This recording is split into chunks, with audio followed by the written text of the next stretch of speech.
Hello everyone, कैसे हैं आप सभी। होपफुली आप सभी अच्छे होंगे। मैं भी बहुत बढ़िया हूं। सो हमारे साथ में है सोनिया शर्मा और इन्होंने स्कोर करी है ऑल इंडिया रैंक 43। जी हाँ, ना सिर्फ इन्होंने सीएमए इंटरमीडिएट को फर्स्ट अटेम्प्ट में क्लियर करा है, बल्कि फर्स्ट अटेम्प्ट में क्लियर करने के साथ साथ इन्होंने ऑल इंडिया रैंक हासिल भी करी है।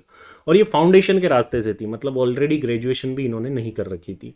आज के इस इंटरव्यू में या फिर इस टॉक में हम जानेंगे कि सोनिया क्लासेस को कैसे मैनेज करती थी, फाउंडेशन के कितने टाइम बाद इन्होंने इंटर की पढ़ाई स्टार्ट करी, कितने टाइम में अपना सिलेबस कंप्लीट करा, सिलेबस कंप्लीट करने के बाद में क्या किया, और जब एग्जाम्स होते थे तो एग्जाम के 8 डेज कंटिन्यू 8 एग्जाम जो कि काफ़ी सारे स्टूडेंट्स को डिफिकल्ट लगते हैं, उनको कैसे मैनेज करा।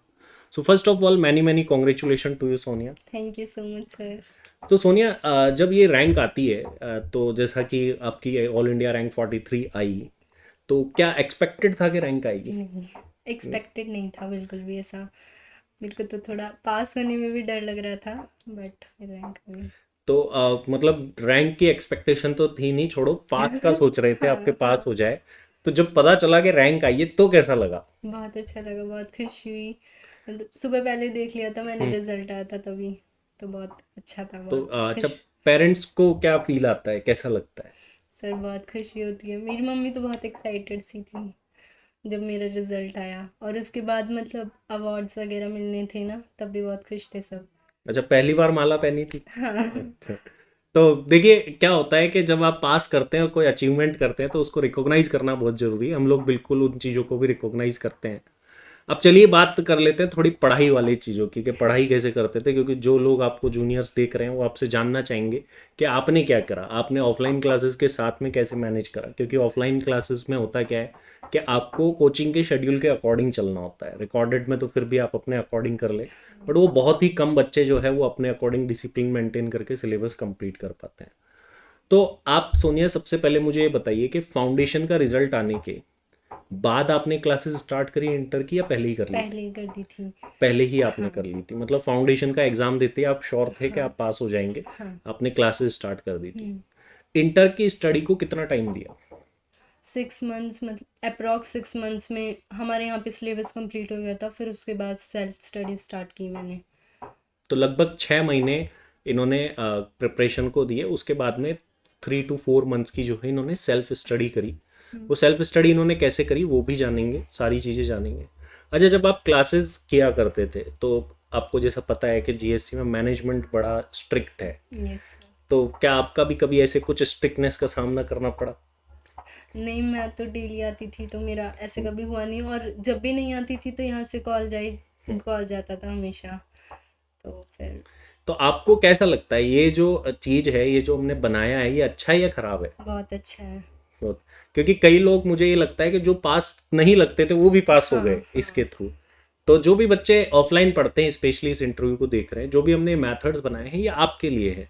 रेगुलर आने से आपका रिजल्ट सुधरेगा, हमारा तो ऑब्वियसली कोचिंग का रिजल्ट अच्छा आएगा, but at the end it's your life. तो आपको ये चीज़ भी ध्यान रखनी है। अब सोनिया, पूरे दिन की क्लासेस, मतलब 7 to 8 आवर्स की रेगुलर क्लासेस लेने के बाद में आप फेड अप हो जाते हैं, तो उसको कैसे मैनेज करते थे? घर जाके कैसे क्या किया करते थे पढ़ाई? सर, मैं घर जाके सबसे पहले तो थोड़ा रेस्ट करती थी। ठीक है। मतलब 1 घंटा मैक्सिमम, इससे ज़्यादा नहीं।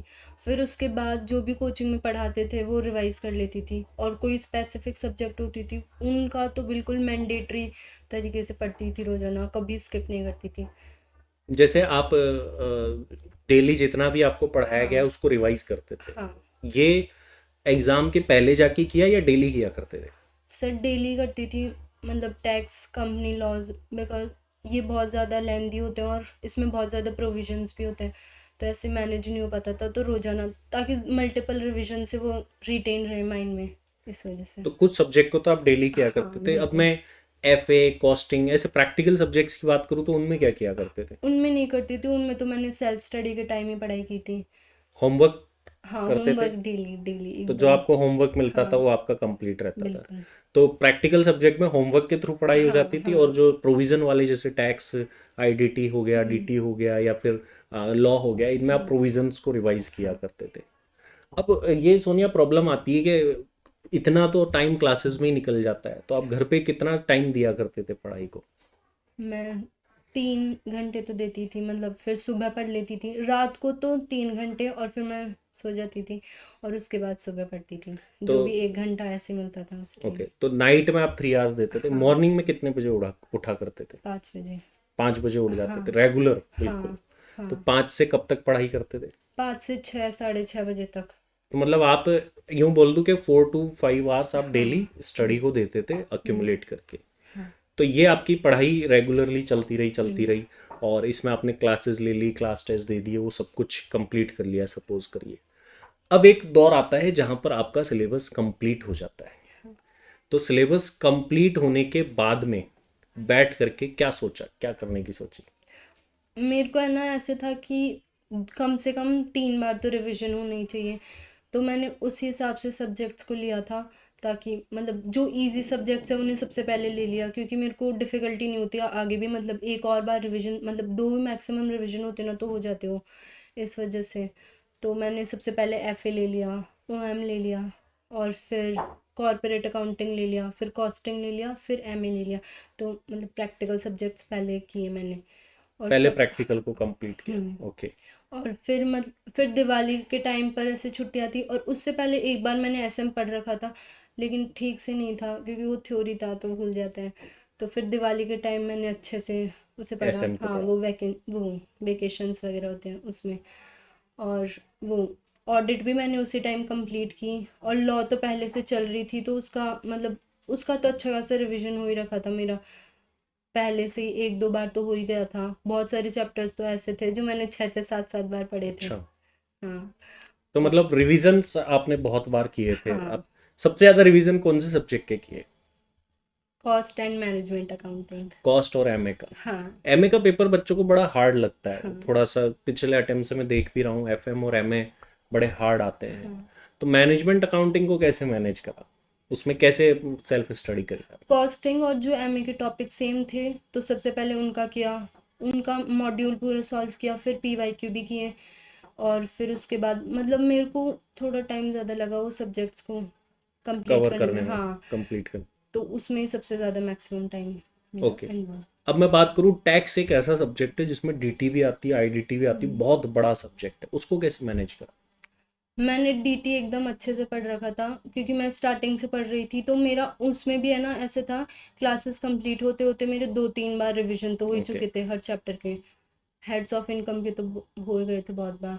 और आईडीटी का तो ऐसे था, लास्ट में पढ़ा था मैंने उसे, तो मतलब स्पेसिफिक्स वो चैप्टर्स ही छोटा मैंने था और डिसाइड। आपने हाँ। कुछ चैप्टर सेलेक्ट करके हाँ, पढ़ कि के मेरे गए को थे। इसी के अटेम्प्ट करने क्वेश्चन, तो उनको ज़्यादा टाइम दिया कंपैरेटिवली दूसरे वो चैप्टर के चैप्टर्स नाम को। बता सकते हो आप कौन हाँ, से? कस्टम वाला था, ठीक है। आईटीसी वाला था, और वो आरसीएम वाला था। कस्टम, आईटीसी, आरसी, मतलब हाँ। आपने आईडीटी थोड़ा ही पढ़ा, डीटी हाँ। पूरा पढ़ हाँ, लिया, डीटी उसमें भी पूरा आपने पढ़ा। अच्छे मार्क्स स्कोर कर हाँ। लिए। चलिए, ये बहुत अच्छी बात है। अभी देखिए, ये अपन ने जाना कि इन्होंने पढ़ाई के साथ साथ कैसे मैनेज करा, पढ़ाई होने के बाद सेल्फ स्टडी कैसे मैनेज करी। अब क्या होता है कि जब आपकी पढ़ाई हो जाती है तो उसके बाद में अब टाइम आता है टेस्ट सीरीज का, जिसमें खुद को टेस्ट करना होता है। वहां पर उस टेस्ट सीरीज ने आपको कैसे हेल्प करा? सर, टेस्ट सीरीज के बिना तो कुछ नहीं हो सकता, बिकॉज वहाँ पे तो बहुत सारी गलतियाँ पता चल जाती हैं। मैं तो मतलब मेरे तो हमेशा कैलकुलेशन मिस्टेक होती थी ज़्यादातर। जी। तो वहीं पे पता चला मेरे को, टेस्ट सीरीज में अगर नहीं देती तो वहाँ पे होता जो भी आपके गलतियाँ। साथ ही दो रैंक के और कैंडिडेट थे, हाँ। भव्य और विशाल। विशाल हाँ। का लगता था कि रैंक आएगी आएगी। मैंने पूछा भी था उसको फंक्शन में, तो उसने यही रीज़न बताया कि उसने हाँ, टेस्ट सीरीज नहीं नहीं दी। दी थी। तो ये मैं बच्चों को भी बोलता हूँ, जो बच्चे देख रहे हैं, जो अपकमिंग अटेम्प्ट के बच्चे हैं, ध्यान रखो कि टेस्ट सीरीज बहुत सीरियसली दो। अगर तुम इसको दोगे तो नुकसान तो किसी भी एंगल से तुम्हारा है ही नहीं। फायदा ही हो सकता है, नुकसान नहीं हो सकता। उल्टा अगर इसको फॉलो करोगे तो रिवीजन ऑटोमेटिकली होता जाएगा। आई थिंक एक रिवीजन तो आप खुद कर चुके थे, एक रिवीजन आपका टेस्ट सीरीज के साथ हो गया था, हाँ। और एंड में एक रिवीजन आपने खुद और किया होगा एग्जाम हाँ। के टाइम पे। तो इतने रिवीजन्स आपको हो जाते हैं। पार्ट टेस्ट सीरीज होती है, फुल टेस्ट सीरीज भी 2 बार डाल दी है। तो इस बार से देखो, पार्ट टेस्ट सीरीज होगी, फिर full test series phase 1, full test series phase 2। अगर आप ये सारा देते हो, इजीली आपका रिवीजन वगैरह सब कुछ हो जाएगा। अब मैं बात करता हूँ सोनिया, जब अपना सिलेबस कंप्लीट हो गया, रिवीजन कर लिया आपने, टेस्ट सीरीज दे दी, अब धीरे धीरे एग्जाम का टाइम आने लगता है। स्ट्रेस होता है क्या उस टाइम पे? मुझे तो नहीं हो रहा था बिल्कुल भी, क्योंकि ऐसे टेस्ट वगैरह दे दिए थे ना, तो वहीं पे फोबिया था जो भी एग्ज़ाम का वो निकल गया। तो मेरे को तो टेंशन तो नहीं थी, हम्म। बल्कि मैं बहुत ज़्यादा उस टाइम पे बहुत। नो टेंशन हाँ थे आप, चिल हाँ थे। हाँ, बहुत चिल थी। और लास्ट टाइम में तो ऐसा भी था कि मेरे को पढ़ने की इच्छा नहीं हो रही थी, क्योंकि इतनी बार पढ़ने के बाद थोड़ा ऐसे मैशअप हो ही जाता है, इसलिए। अच्छा, इतना पढ़ लिया, सब कुछ हो गया, हाँ दिमाग में बैठ गया था, सब कुछ है। रैंक 43 रह गई, कोई इंटेंशन है कि फाइनल में ऊपर लाएंगे? हाँ, बिल्कुल है ना। कोई टारगेट स्पेसिफिक? हाँ कि टॉप 10, टॉप 20? हाँ, टॉप टॉप 10 में 10 में, लाना है। हाँ। तो देखिए जब इनका रिजल्ट आएगा तो देखते हैं, टॉप 10 का भी इंतजार है। और बिल्कुल ये ला सकते हैं। देखो एक ही जरूरी चीज होती है, कंटिन्यूटी। आप रिवीजन करिए मल्टीपल, वो बहुत जरूरी है, मल्टीपल रिवीजन्स करना। जितने ज़्यादा रिवीजन्स आप करेंगे, जितना बार बार आप खुद की तरफ से भी आपको एफर्ट लगा करके पढ़ना पड़ेगा। कोचिंग अपनी जगह आपको नॉलेज देती है, बट उस नॉलेज को आपको बार बार रिपीट करना होता है, देन वो रिजल्ट के अंदर कन्वर्ट होता है। सोनिया ने भी आप देखिए यही सारी चीज़ें करी और उसके बाद में रिवीजन में भी साथ में ये करा। अब सोनिया, ये जो थ्योरी सब्जेक्ट होते हैं जैसे लॉ हो गया, एसएम हो गया, ऑडिट हो गया, इनको कैसे स्पेसिफिक कोई स्ट्रेटेजी बनाई थी? हाँ, ऐसे में तो मैंने खुद से शॉर्ट शॉर्ट नोट्स बनाए थे, तो उनसे ही पढ़ा मैंने।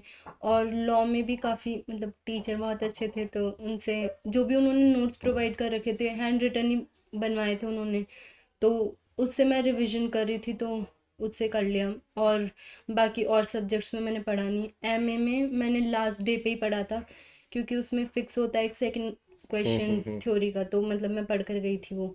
और चैप्टर्स भी उसी टाइम पढ़े थे मैंने, तो ऐसे कोई दिक्कत नहीं आती। ऑडिट को कैसे पढ़ा? ऑडिट में भी मैंने पार्ट बी पढ़ा था, क्योंकि उसमें से एक क्वेश्चन पूरा कंप्लीट आता है। और भी सेकंड क्वेश्चन में भी एक क्वेश्चन तो उसका आएगा ही आएगा, तो वो मैंने पढ़ा। और उसके मतलब सेकंड वो पार्ट सी तो बहुत इजी था, तो वो तो हो गया फटाफट कवर अप।